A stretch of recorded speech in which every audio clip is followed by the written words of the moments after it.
Së i dalloni një person të rkreq nga fjalët, veprimet dhe energjia që sjellin, mësoni t'i njihni para se t'ju shkatërrojnë. Në jetë nuk është armiku ai që të godet më fort, por ai që buzëqesh ndërsa të helmon.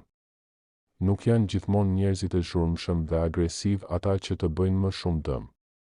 Janë ata që duken të sjellshëm, të ëmbël dhe të butë, por në prapasken lutem për dështimin tënd, qëllimisht ose nga ligësia që i ka kapluar zemrën. Një person i keq nuk lind gjithmonë i tillë. Shpesh, ai bëhet i keq nga zilia, nga paftësia për të dashur, nga mosmarrëveshja me veten. Dhe më e rrezikshmja, nga dëshira për të dominuar e kontrolluar të tjerët. Ja si t'i dalloni, një, fjalët e ëmbla, por syt bosh, personat e këqij shpesh janë mjeshtër të fjalëve. Ata dinë si të flasin, dinë çfarë të thuajnë, dinë kur të qeshin dhe kur të japin një kompliment. Por shikoni syt e tyre. Ata nuk shprehin dashuri, por boshësi, manipulim, ose një mungesë të thellë ndjeshmërie. Syt nuk gënjejnë. Një buzëqeshje që nuk arrin të syt është një sinjal për t'u larguar. 2. Ata kënaqen kur të tjerët dështojnë. Një nga treguesit më të qartë të një personi të keq është kënaqësia që ndjen kur të tjerët lëndohen ose humbasin. Ai nuk e shpreh gjithmonë hapur, por do ta vini re në mënyrën si reagon kur dikush dështon. Nuk ndjen keqardhje. Ndjen gëzim të fshehtë. Mund të thotë më vjen keq, por brenda vetes feston. 3. Nuk kërkojnë falje, ose kërkojnë për të manipuluar. Një person i keq nuk e njeh fajin. Ai e kthen gjithmonë fajin tek ti edhe kur bën një kërkim falje, nuk është sepse ndjen pendes, por sepse kërkon të kontrollojë përsëri narrativën. Të bëj të ndihesh fajtor. Të dobësoj emocionalisht që të kthehesh tek ai. 4. Mbajnë një maskë morale për të fshehur ligësinë. Shumë prej tyre janë mjeshtër të moralit në publik. Bëjnë bamirësi, flasin për etikë, bëjnë postime frymëzuese. Por kur i sheh në intimitet, kur i njeh vërtet, kupton që të gjitha janë maska për të fshehur ligësinë që ndodhet brenda tyre. Janë të ngurtë, të pandjeshëm dhe të motivuar vetëm nga interesa egoiste. 5. Bëjnë që të dyshosh të vetja. Kjo është një taktikë klasike.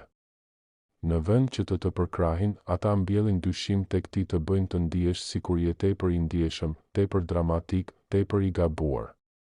Por nuk është e vërteta. Ata thjesht duan të kontrollojnë. Të largojnë nga fuqia jote e brendshme.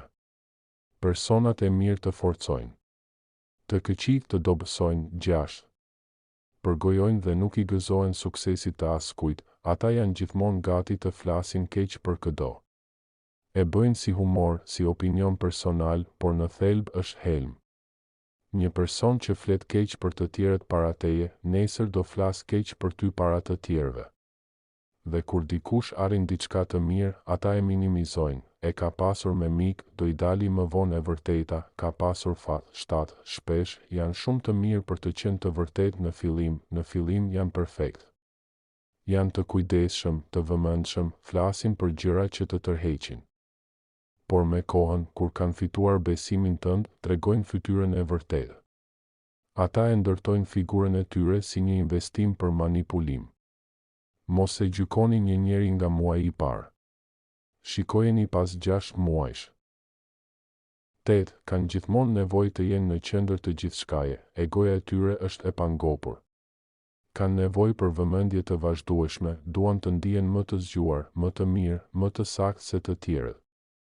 Nëse ju ndodh diçka e mirë, ata do e kthejnë temën tek vetja. Nëse vuani, do e banalizojnë dhimbjen tuaj për t'u treguar superior emocionalisht. 9. Nuk kanë kufi në mënyrën si lëndojnë të tjerët, ata nuk kanë skrupuj. Mund të flasin keq për fëmijë, prindër, bashkëshortë. Nuk kanë ndjeshmëri.